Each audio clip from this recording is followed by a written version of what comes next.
Halo adik-adik, gimana kabarnya? Balik lagi bareng Kak Daus.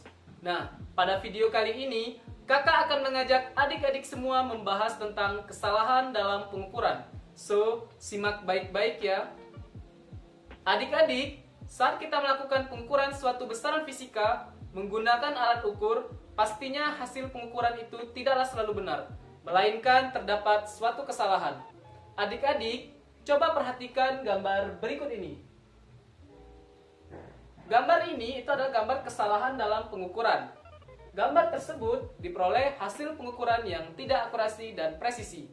Mengapa hal ini dapat terjadi? Hal ini terjadi karena adanya kesalahan dalam pengukuran. Jadi, apa yang dimaksud dengan kesalahan dalam pengukuran? Kesalahan adalah perbedaan nilai sebenarnya dengan nilai yang terukur. Nah, adik-adik, untuk kesalahan dalam pengukuran itu terbagi menjadi 3. Yang pertama, itu ada kesalahan umum, yaitu kesalahan yang disebabkan oleh kesalahan manusia. Antara lain, kesalahan pembacaan alat ukur, penyetelan yang tidak tepat, pengukuran instrumen yang tidak sesuai, dan kesalahan penaksiran. Kemudian yang kedua, itu ada kesalahan acak, yaitu kesalahan yang tidak dapat diatasi secara tuntas, seperti fluktuasi tegangan listrik, gerak berat molekul udara, dan getaran landasan. Kemudian yang ketiga, itu ada kesalahan sistematis, yaitu kesalahan yang dimana bersumber dari alat ukur yang digunakan atau kondisi yang menyertakan saat pengukuran. Contohnya yaitu kesalahan kalibrasi alat, kesalahan nol, waktu respon yang tidak tepat, dan kondisi yang tidak sesuai.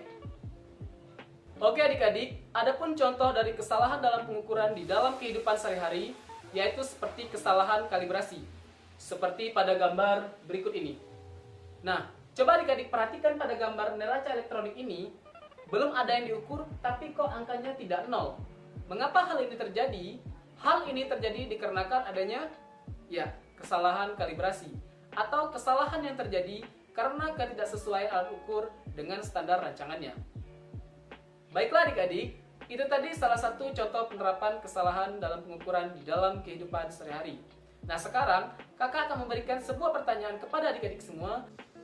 Coba adik-adik tuliskan contoh penerapan kesalahan dalam pengukuran di dalam kehidupan sehari yang selain kakak jelaskan sebelumnya.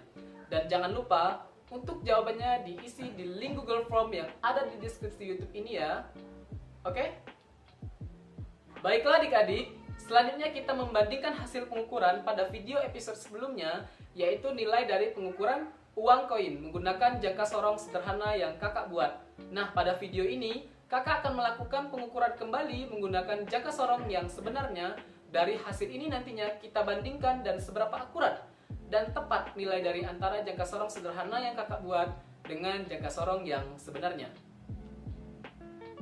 Baiklah adik-adik, nah di sini kakak akan menggunakan uang koin untuk mengukur diameternya itu menggunakan jangka sorong. Nah, caranya seperti ini. Nah, yang pertama, adik-adik kita geser dulu nih rahang geser bawahnya ini ya. Seperti ini. Oke. Kemudian kita masukkan uang koinnya di sini. Ya, kita masukkan.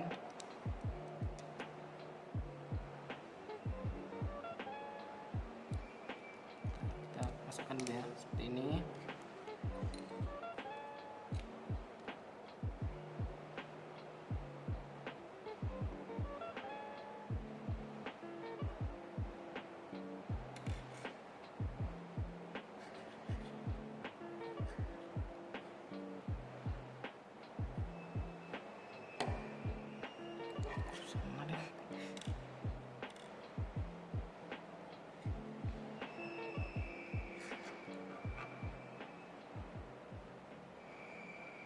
Oke, sampai dia tepat uang koinnya seperti ini.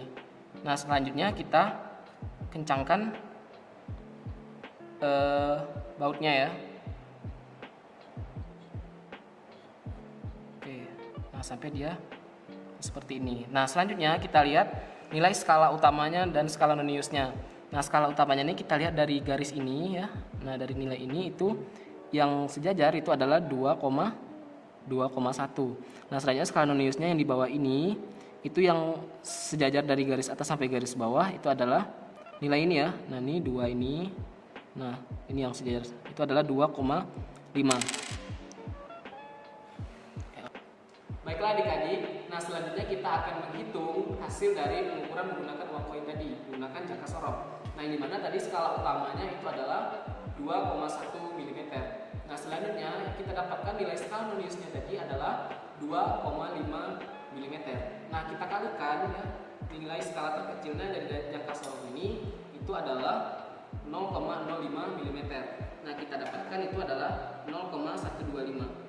Nah kemudian tinggal kita jumlahkan saja skala utama ditambah skala non-news. Nah skala utamanya itu adalah 2,1 mm, kita tambah dengan 0,125 dan didapatkan hasilnya itu adalah 2,225 mm.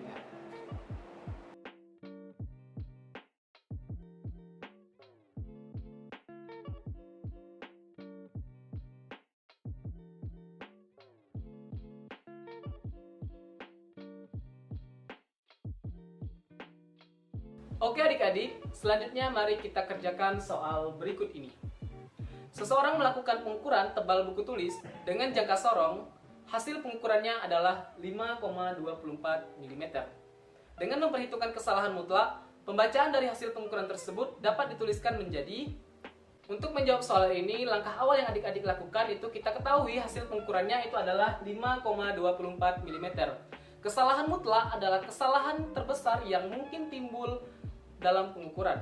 Maka penulisannya itu jadi SM sama dengan hasil pengukuran kurang lebih 1/2 skala terkecil. Untuk jangka sorong, skala terkecilnya itu adalah 0,01 cm atau 0,1 mm. Jadi, berdasarkan rumus SM sama dengan 5,24 kurang lebih 1/2 dikali 0,1 mm. Jadi, SM-nya adalah 5,24 kurang lebih 0,05 mm. Baiklah adik-adik, itu tadi materi ulasan tentang kesalahan dalam pengukuran. Sampai jumpa di video berikutnya. See you!